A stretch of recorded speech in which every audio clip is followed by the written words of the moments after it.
Welcome to a new daily top AskReddit video. Today's topic. What secret was revealed when cleaning out the home of a deceased family member?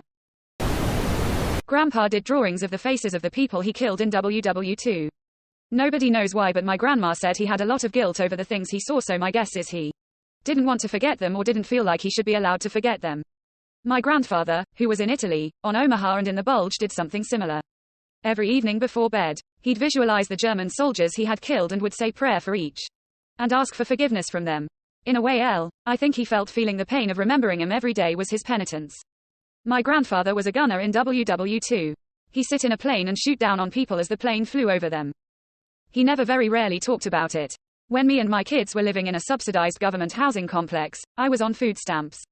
I told my grandfather that I was so ashamed. He said, "Get every single penny you can get out of the government. The government owes me and mine for all eternity for the horrors I was forced to commit." Quote, "I can't imagine what that must be like.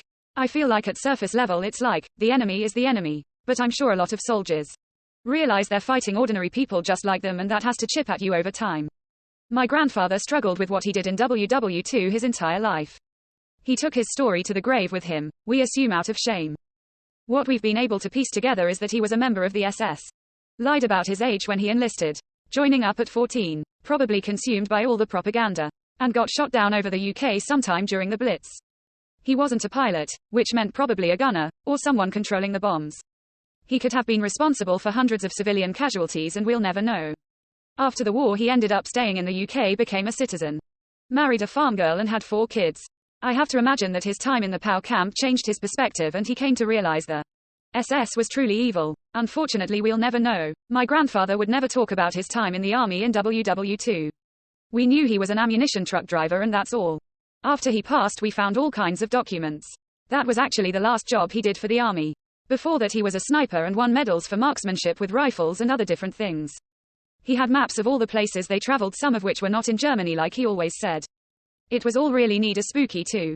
Last thing we found was an armband he took off a Nazi soldier and a German Luger handgun.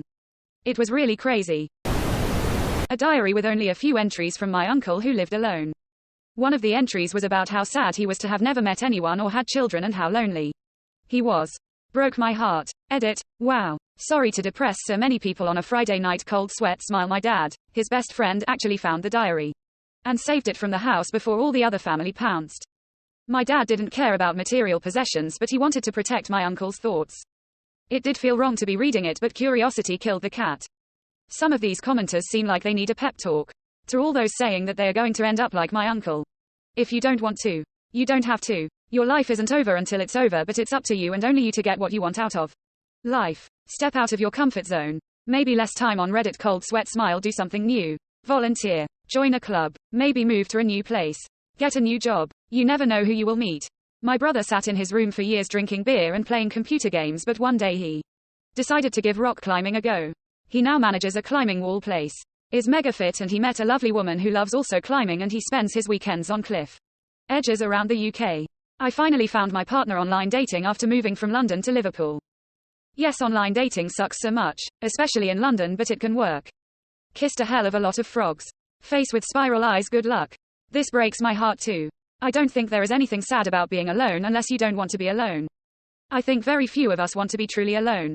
Even when we want to be alone, it's usually not forever. I watched a nice movie about this sentiment from Robin Wright called Land. That my dad hid money all over the house. Not huge amounts, mind you, but $60 here, $120 there. Felt like a bit of a scavenger hunt when we were cleaning out his stuff. He was always a bit of a sneakily generous guy. Always gave me and my brothers a secret handshake with money tucked in his palm when we'd go back to school after a weekend home, etc. So wouldn't be surprised if he'd done it intentionally. Made us smile every time we found some. IIRC. I think the final total was somewhere around $800. I deal with deceased estates as my job and have to go into houses to collect paperwork, etc.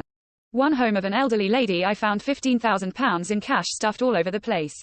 Just in envelopes in stacks of opened post. Another house I went to recently I found almost £9,000 in various envelopes.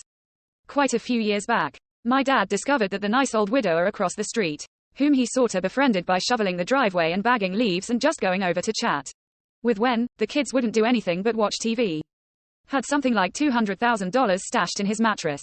The remainder of what he'd earned by having a good job. retiring at 65, and living, along with his wife, a pretty modest lifestyle. They never had children. My dad gently convinced the neighbor that banks were safe now, and explained the FDIC, and eventually convinced him to put it in a bank. The first bank they tried called the cops on my dad because he was clearly taking advantage of this kind elderly senior. What? But, okay then. Cops advised him to get an attorney, which ate into the neighbor's funds a bit. But they managed to get the money into a bank, savings and checking, and my dad taught him to balance his checkbook. It was a hassle at the time, but I think back on it as being very sweet.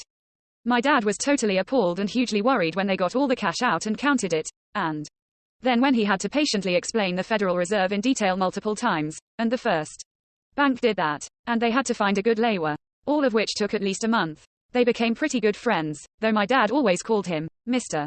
______, rather than using his first name. My mom did that, total of around $250. My sister and I called it Mom's Lunch Fund, and had lunch together on Mom until it was gone. She'd have loved it. I found my mom's stash of laundry change she found in pockets while doing laundry, in a ceramic bowl on a shelf in the laundry room.